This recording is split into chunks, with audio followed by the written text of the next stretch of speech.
Hi, welcome to Wags Cancer Journey. I'm Wags. This is my cancer journey. Well, it's the 9th of May, early morning here in southwest Wisconsin. And I've had a couple weeks since my last video, so I thought I would jump in here, get everybody up to speed. It's been a busy couple weeks. It's been a little bit of a roller coaster emotionally. But the good news is the roller coaster ride is still going on. So let's go with that. First and foremost, I have come to realize that of all the virtues, gratitude is by far the most important one. So I'd like to start out this video, and hopefully from here on, I'd like to share just something that I'm grateful for, and maybe it'll inspire you to do that each and every day. Find something that you're grateful for before you start your day. In my case, I was just grateful to get up and be safe, fed, comfortable, all things that years past maybe I wasn't always, different years ago. So we're at a situation now where we're able to take care of each other. We're able to really enjoy the fruits of our labor and everything that God has blessed us with. So for that, I'm truly grateful. Well, I've had a couple of weeks. So when I left you, I was about to go in on Monday and get a mapping for radiation on my chest. And I didn't know if I was going to be getting a mask like I did with my face when they did my throat cancer, or how this was going to play out. Well, what they had me do was basically take my shirt off, lay down on what the only thing I can describe would be from the center of my back all the way up to the top of my head was a garbage bag full of Play-Doh. And this garbage bag full of Play-Doh, they pushed up around the back of my head and side of my head, shoulders, and under my arms. They had me put my arms up over my head. They had two dowels like sticking out of the bed for me to grab. Now, when I did my neck, they were down on my side. These are up over me, and then they pushed all this up around my rib cage and stuff. So when I lay in this mold, it's the same. Now, I don't know if this hardened after that or what, but that's what I am doing now. And this is 3 sessions of radiation that I'm going through. They're a little bit more intense, but it's very precise because it's only a spot. More on that to come, so stay tuned. So I did that on Monday, and then they did the mapping, and that took a little while, about 45 minutes. It wasn't uncomfortable or anything like it was when I did my neck, where I was real claustrophobic in that situation. It wasn't that bad.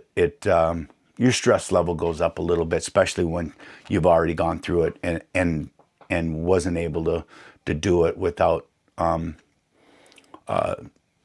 modifications. So we got done with that on Monday, and then I was pretty much done for the week. That's why I didn't do a video.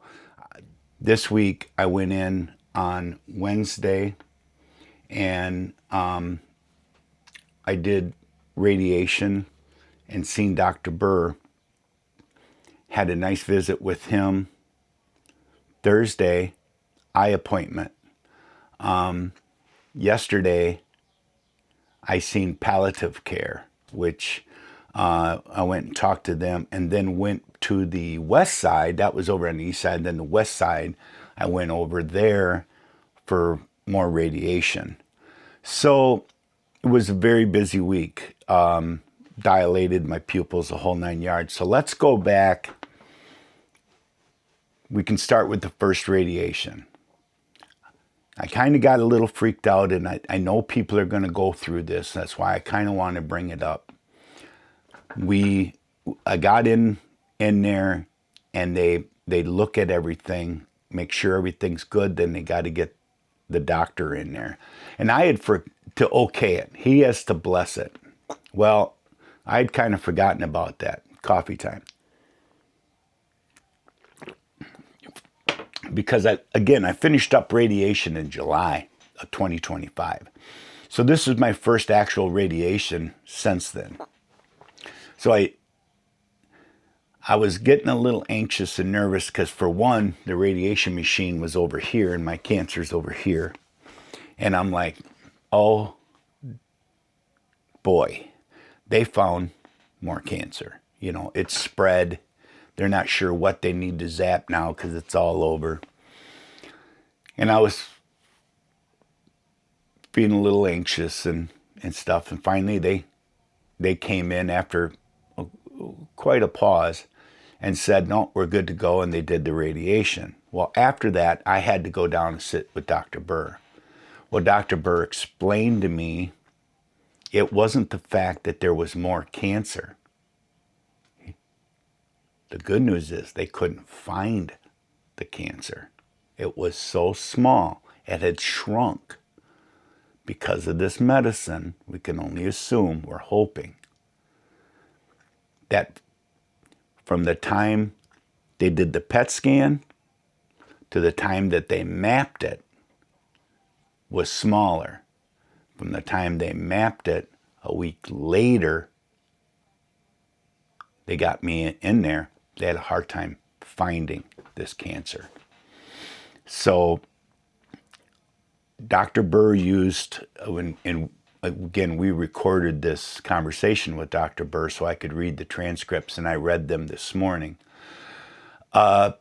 He used words like encouraging, heading in the right direction, things like that when it comes to this. I mean, keep doing what you're doing. He said, it looks like, you know, you're being responsive to both the medicine and the chemotherapy. Now, I've only had one session of chemotherapy so far. I have another one on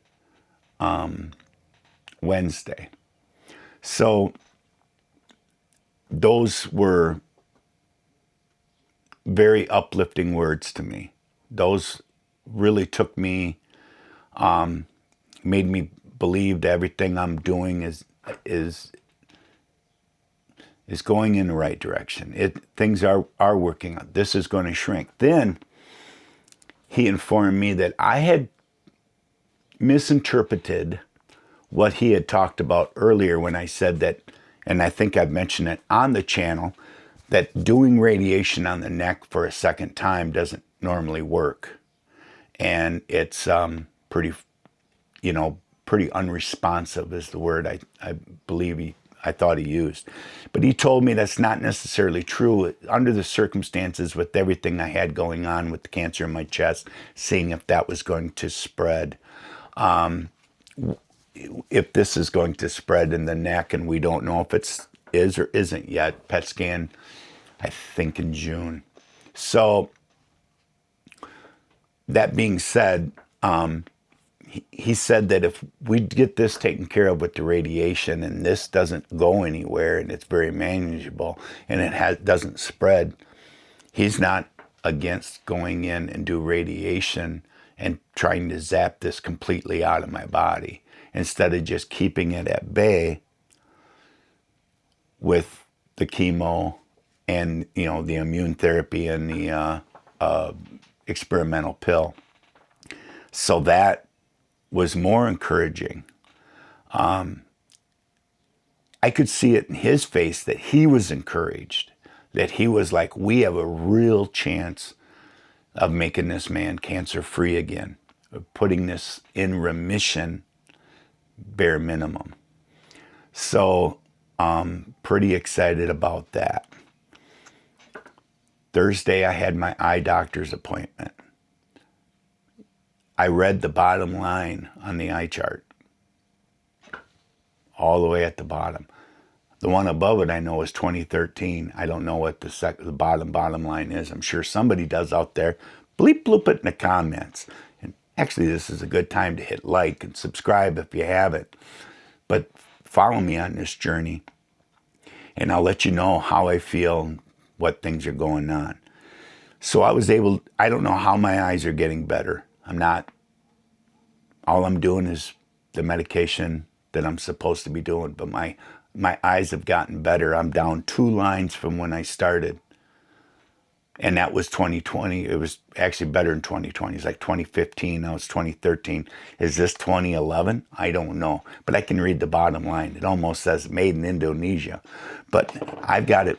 I can read all the way to the bottom line. I know we've all had eye charts. How many people out there have read the bottom line? Because the eye doctor said all the years he's been doing it, nobody has. I was the first. So, hey, I'll take it. I'll take all that I can get. So then we got done with that, and I don't have to go back to the eye doctor for a few weeks now because my eyes have not shown any signs of getting worse, but getting better. They don't feel that they need to do an eye exam every week, which I'm all for. But we're going to still be doing them and keeping on tap as long as we're doing this medicine. So then I did get a call from Dr. Bruce this week and told me that the medicine that I am on will end August 31st. And the reason is plain and simple. The company that's making it does not feel that they can make any money off this medicine. So they're going to discontinue making it the end of August. Now, how big a supply can they get their hands on prior to that to keep me on it for a few months? I don't know. Dr. Burr says it isn't going to matter because that medicine is going to do what it was going to do between the time I started taking it and August 31st, whether it runs out or not.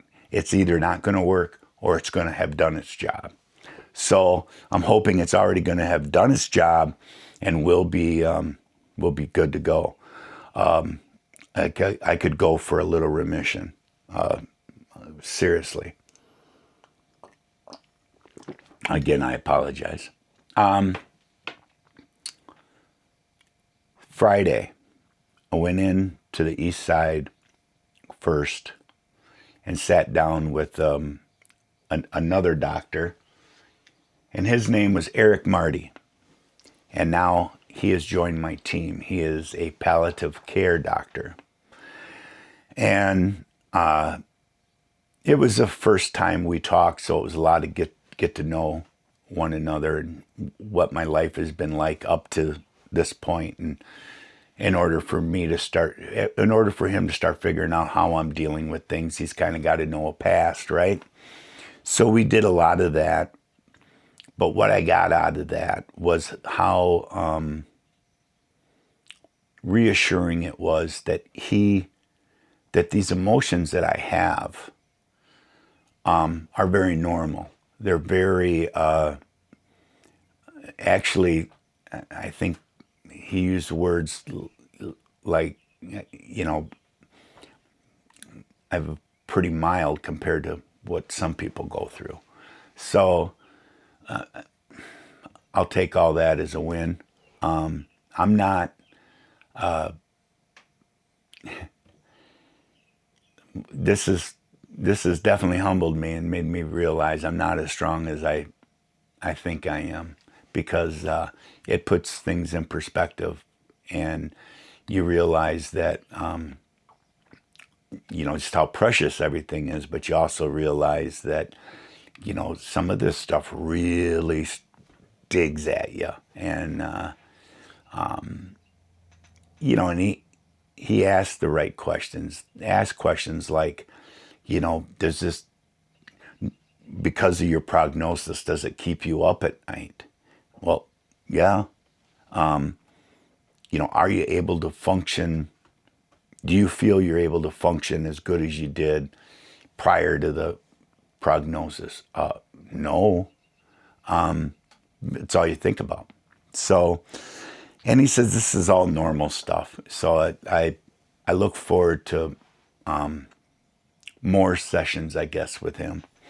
But I got some good stuff out of it, and it was nice to say it to somebody other than Jerry, my girlfriend, my major support.